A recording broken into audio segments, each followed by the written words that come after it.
Hello, hello. Give me 1 second and I will share my screen with you all and we can get started. Okay, so hi everyone. My name is Sam. I'm a registered nurse with Rush University Medical Center and Heartland Alliance Health. I am on the shelter based service team. So I just want to thank you for giving me your time and attention to talk about COVID-19 and the flu with you as we enter this fall and winter season. So before we get started, I want to make sure I outline a couple of our goals for today. So I want to make sure that you get accurate information and correct data about COVID-19, the flu, and vaccines. This is an open conversation to provide you with the knowledge that we have to help you make an informed choice. The decision to get vaccinated or not is a personal choice that is yours and yours alone. We just want to share the information that's available and support you in any way that we can. So we are here to help. In these next several slides, we'll discuss how these vaccines are similar and how they're different. We'll cover a variety of different topics, including common symptoms, how long you're contagious, how the virus spreads, potential complications, and most importantly, the best protection from these viruses, which is vaccines. So let's do a side-by-side comparison of COVID and the flu. So first up, let's talk about the list of possible symptoms. This is essentially how you may feel if you ever were to get infected. If we look at the similarity column, lots of things in common, almost identical. The only really main difference is with COVID, a change in or loss of sense of smell or taste can happen. That's more common to happen in COVID. However, I will say, even if your sense of smell or taste hasn't changed, that doesn't mean that you don't have COVID. It's not a guaranteed symptom. It's just a symptom that you might have. So that's really the only difference between the two. When do symptoms show? So, after you're infected, you may not have any symptoms for a little while. The big difference is with COVID, usually 3 to 5 days after infection is when you'll start to show symptoms, but it can really be anywhere from 2 to 14 days after infection. With the flu, it's a little bit of a shorter window. Usually 1 to 4 days after infection is when your symptoms start to show. How long are you contagious? Well, unfortunately, you can be contagious even before you feel sick. So even though you feel okay, you can still infect somebody else. The differences are with COVID, you can be contagious 2 days before symptoms start and anywhere from 10 to 20 days after. So those with really weak or impaired immune systems, those are the kinds of people that can be contagious for up to 20 days. Flu, again, a little bit of a shorter window, usually 3 to 7 days after becoming sick is when you're contagious. So, how does it spread? COVID and the flu spread in very similar ways. They are both respiratory viruses, right? So they're different kinds of viruses, but they're both respiratory. So the big difference is COVID is generally more contagious than the flu is. Have been known to cause more super spreader events.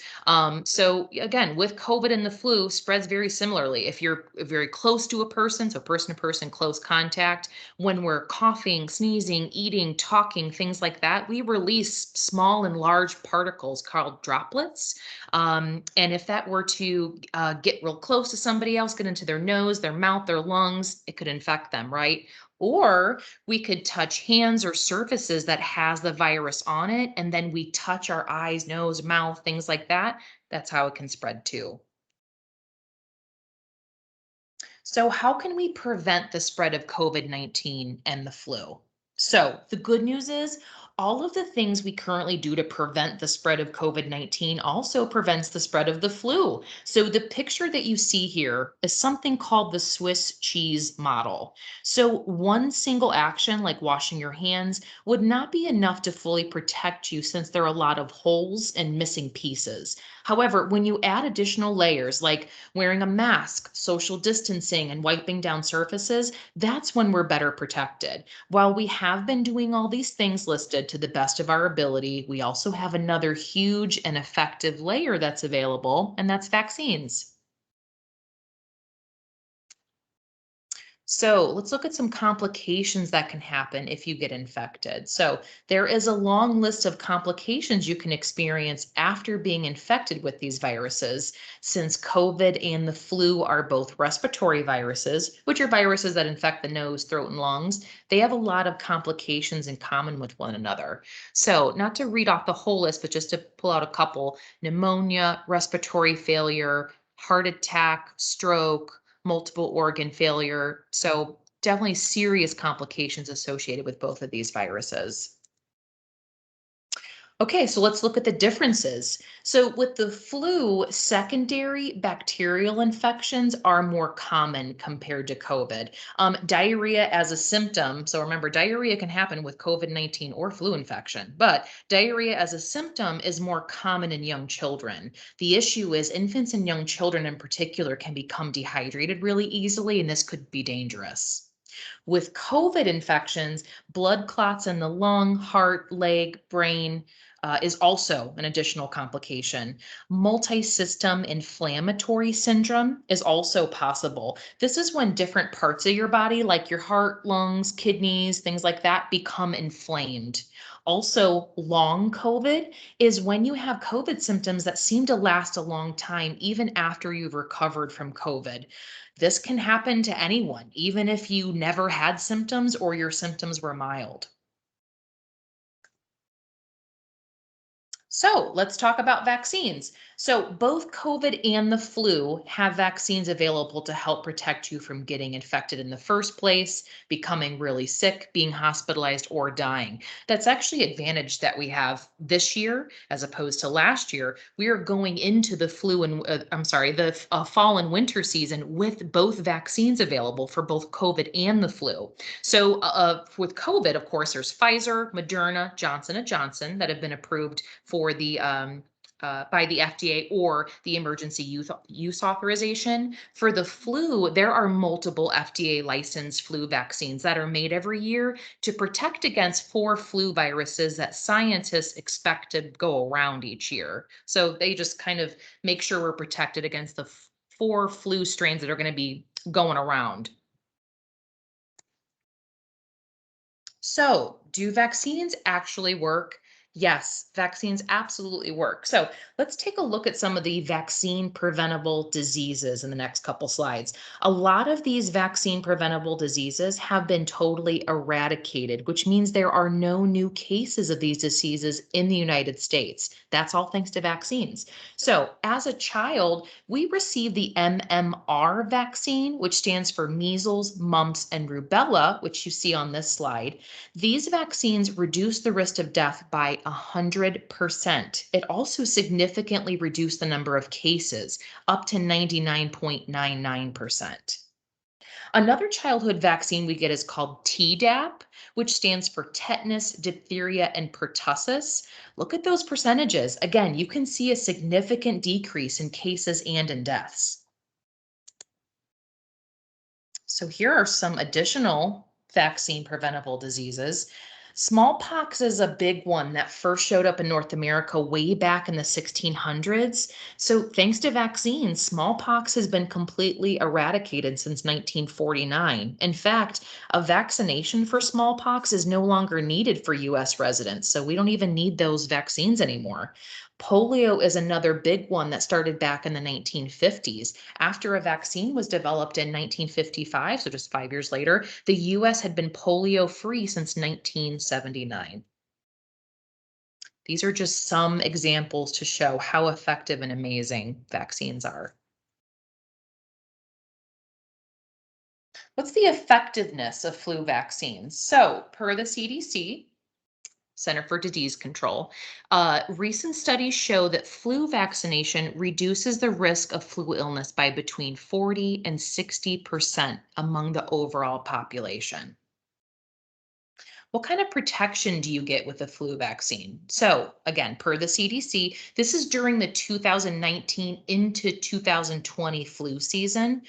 So, flu vaccinations prevented 7.5 million flu illnesses, 3.7 million medical visits, 105,000 hospitalizations, and 6,300 deaths.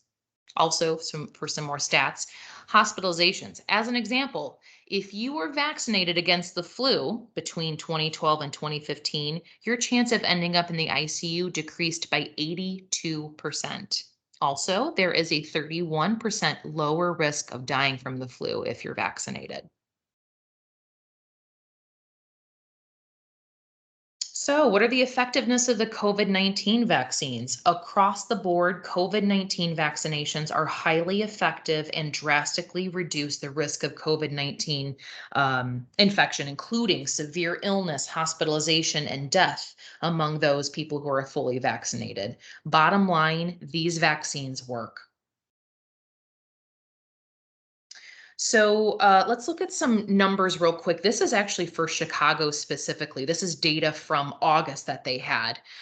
Since January of this year, 97% of people who were hospitalized for COVID were not fully vaccinated. And it's actually the same percentage when you look at deaths. So since January of this year, 97% of people who have died in Chicago were not fully vaccinated. So that's why vaccinating everyone who's eligible is really an important strategy, vital to get Chicago past this COVID.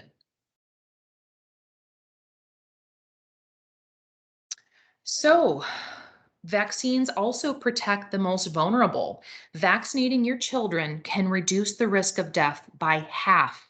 51% in kids who have high risk medical conditions, and nearly two-thirds, 65% in healthy children. So, vaccinating yourself can protect you, of course, and the people around you. So, especially babies, young children, pregnant people, older people, and people with certain chronic health conditions. So, the importance of disease prevention. Prevention is key. So, the quote up there at the top, it is better and more useful to meet a problem in time than to seek a remedy after the damage is done, is a Latin saying from way back in the day in the mid 13th century. Even back then, we understood that it's safer to stop an infection from happening in the first place rather than treating it once you're infected. So, vaccinations play a vital role in prevention and preventing you from getting sick in the first place. So, benefits of the vaccines. We know there are a lot of benefits that come along with being vaccinated. So, let's talk about them. So, being vaccinated can help prevent you from getting sick in the first place, can lead to milder symptoms if you get infected, can reduce your risk of being hospitalized or dying. That includes the new Delta variant of COVID-19. It's a important preventative tool for people with certain chronic health conditions, helps protect pregnant people during and after pregnancy, and people who are fully vaccinated against COVID who develop breakthrough infections from this variant appear to be contagious for a shorter amount of time.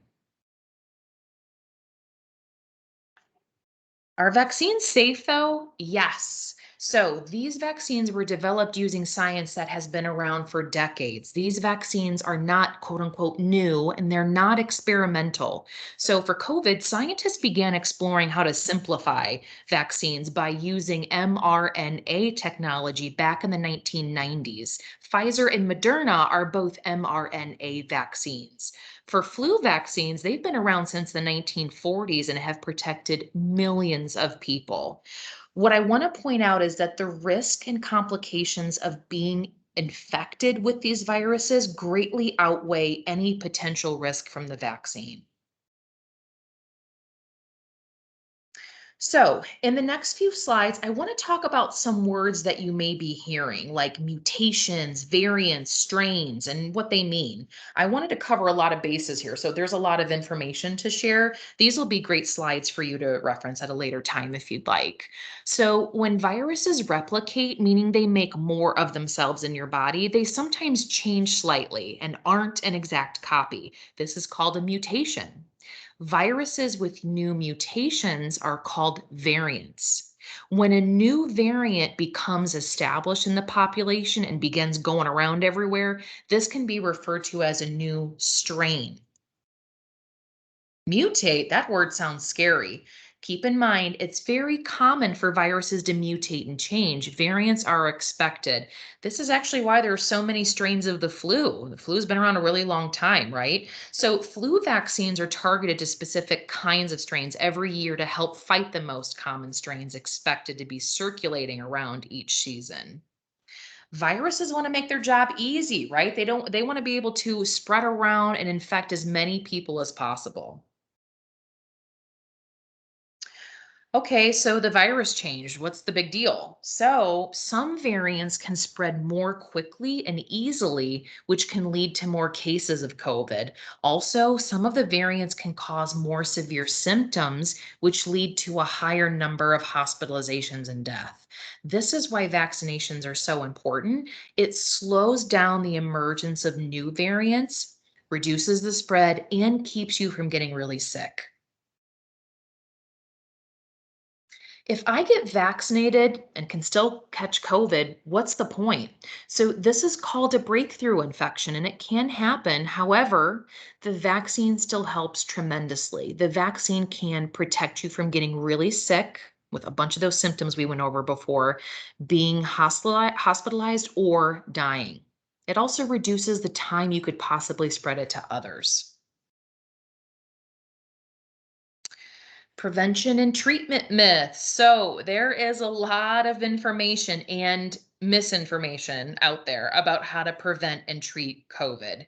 Please do not try the following medications or treatment options to try and prevent COVID or speed up the recovery from or cure COVID. These treatments are not supported by clinical trials or research. At the very least, they're not going to do anything and won't work. Worst case scenario, they actually cause more harm and could be deadly. So things like gargling or snorting betadine, ivermectin, prolonged exposure to sunlight, drinking bleach, taking excessive amounts of vitamin C or zinc, don't do any of those things. Okay, so let's go over some frequently asked questions together. So, can I get infected with COVID-19 and the flu at the same time? Yes, which could lead to some devastating complications. You don't want to get those guys at the same time. Can I get the COVID-19 and flu vaccine at the same time? Yes, you're able to get vaccinated against both at the same time, and they will both be effective. I actually got my Pfizer booster and flu vaccine at the same time. Now I'm protected from both, right? So, and it did not impact the effectiveness. I'm still protected. Will vaccines alter my DNA? No, they will not. Does not have the ability to get in there and change your DNA in any way, shape, or form. Can these vaccines infect me with the virus? Meaning, can I get sick after with the virus after I get a vaccine? No. So the vaccines do not contain a whole living virus. So it's impossible for an infection to be caused by the vaccine. If you do have some side effects, that would be from the vaccine itself, not the actual virus. So if you get vaccinated, you're not going to become infected with these viruses. I'm a healthy person. Do I really need to get vaccinated? Yes, even healthy people and even healthy young people are becoming severely ill, being hospitalized, and dying from both flu and the COVID viruses. And you can get others really sick too. COVID-19 and the flu are just bad colds, right? No, colds normally do not put people in the hospital or cause death. These viruses are not like the cold. Can I spread these viruses even if I feel okay? Yes. If you are infected, you may not have symptoms the first few days, or you may not have symptoms at all. This doesn't mean you can't spread it to others. Can vaccines cause you to become magnetic? No, unfortunately not. You will not be able to hang magnets off of your off of your body like a refrigerator. So no, it does not cause you to become magnetic at all. Is it safe for me to get these vaccines if I'm pregnant or would like to be pregnant one day? Yes, these are safe for pregnant women and do not cause infertility. So, pregnant people are actually at a much higher risk of getting really sick. So, they should definitely be getting vaccinated. Will I test positive for these viruses if I get vaccinated? No. If you get vaccinated and then let's say you have a COVID test done a couple days later, the virus or the vaccine would not cause you to have a positive result on that test. So you're not going to test positive for the virus after you get vaccinated. Do these viruses, oh my gosh, do these vaccines contain microchips or tracking devices? No, they do not. Promise.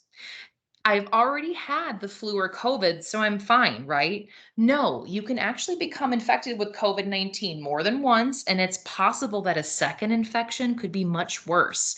Also, there are more than one flu strains out there. You still benefit from getting vaccinated.